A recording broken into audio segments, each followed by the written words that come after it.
this only. If you're leaving, baby, let me down slowly. Let me down.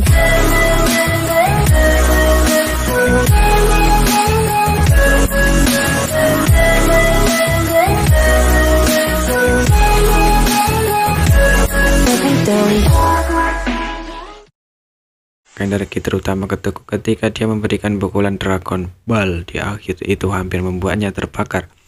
Bola naga adalah kristalisasi dari latihan klan naga. Benda itu seperti alkimia dalam monster binatang, tidak mungkin untuk menggunakannya dengan mudah kecuali dipaksa melakukannya. Setelah bola naga dikorbankan, itu bukan musuh atau kematian bahwa saya akan mati, itu putus asa trik. Sejak Yangke dipromosikan menjadi naga dan mendapatkan bola naganya sendiri, dia telah mengorbankan bola naga untuk bertarung beberapa kali dan setiap kali dia mengonsumsinya, dan kali ini sama. Setelah memukul bola naga, Yangke bisa hampir tidak memelihara naga. Tubuhnya dengan cepat berubah menjadi bentuk manusia, wajahnya sangat pucat dan seluruh sosok itu tampaknya telah dilubangi. Terutama kekuatan pembuluh darah naga. Meskipun dia dalam bentuk manusia, kekuatan pembuluh darah naga dapat diaktifkan kapan saja. Namun sekarang kekuatan pembuluh darah naga dalam daging hampir diam. Dan di bawah tampilan dalam bola naga juga berwarna abu-abu, bukan lagi cahaya keemasan sebelumnya. Tampaknya perlu waktu lama untuk berkultivasi sebelum kekuatan pembuluh darah naga dapat dipulihkan. Sebelum itu, semua metode yang berhubungan dengan kekuatan pembuluh darah naga sulit untuk ditampilkan. Menginstruksikan Ada untuk pergi dan membantu AR. Yangke secara acak memasukkan pil pemulihan ke perutnya, lalu berbalik dan membunyinya di tempat dia tidak kembali. Garis pertahanan klan Tinta telah lama punah dengan lubang.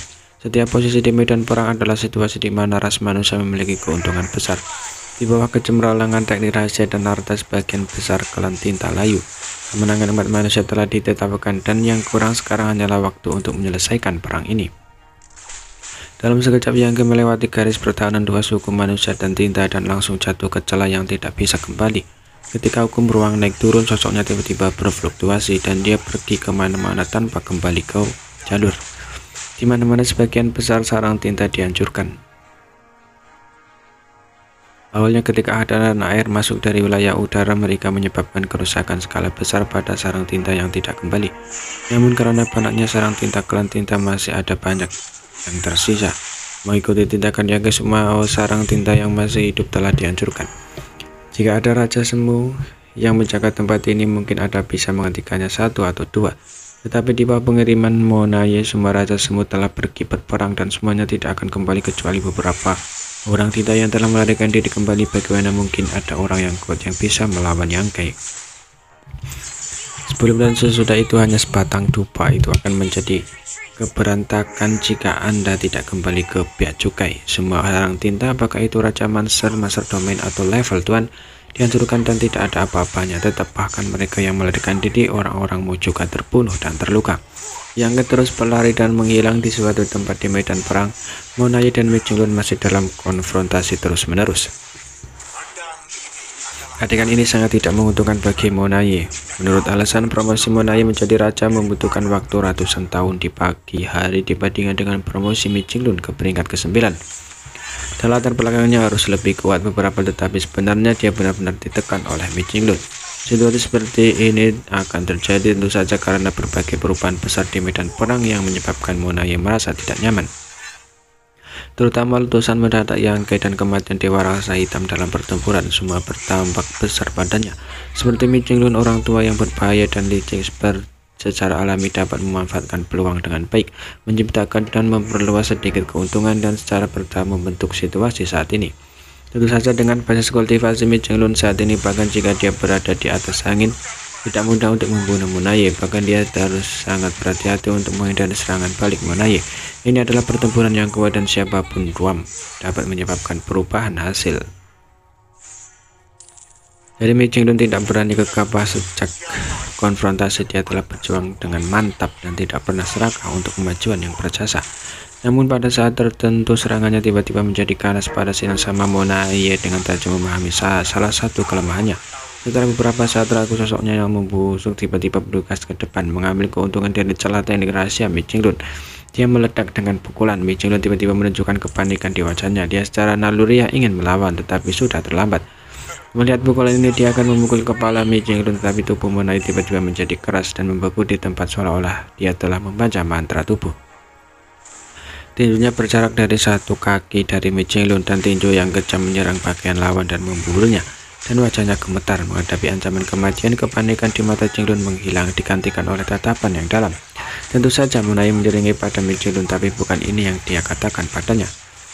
Di belakang Monai, sosok Yang Ke telah terungkap dan untuk menjadi beberapa waktu. Tombak cangklong jatuh ke tubuh Monai melewati dadanya. Di atas tombak, kekuatan jalan tetap ada dan hukum yang naik turun memperkuat kekosongan. Meskipun kuat seperti Monai, sulit untuk melepaskan diri untuk sementara waktu.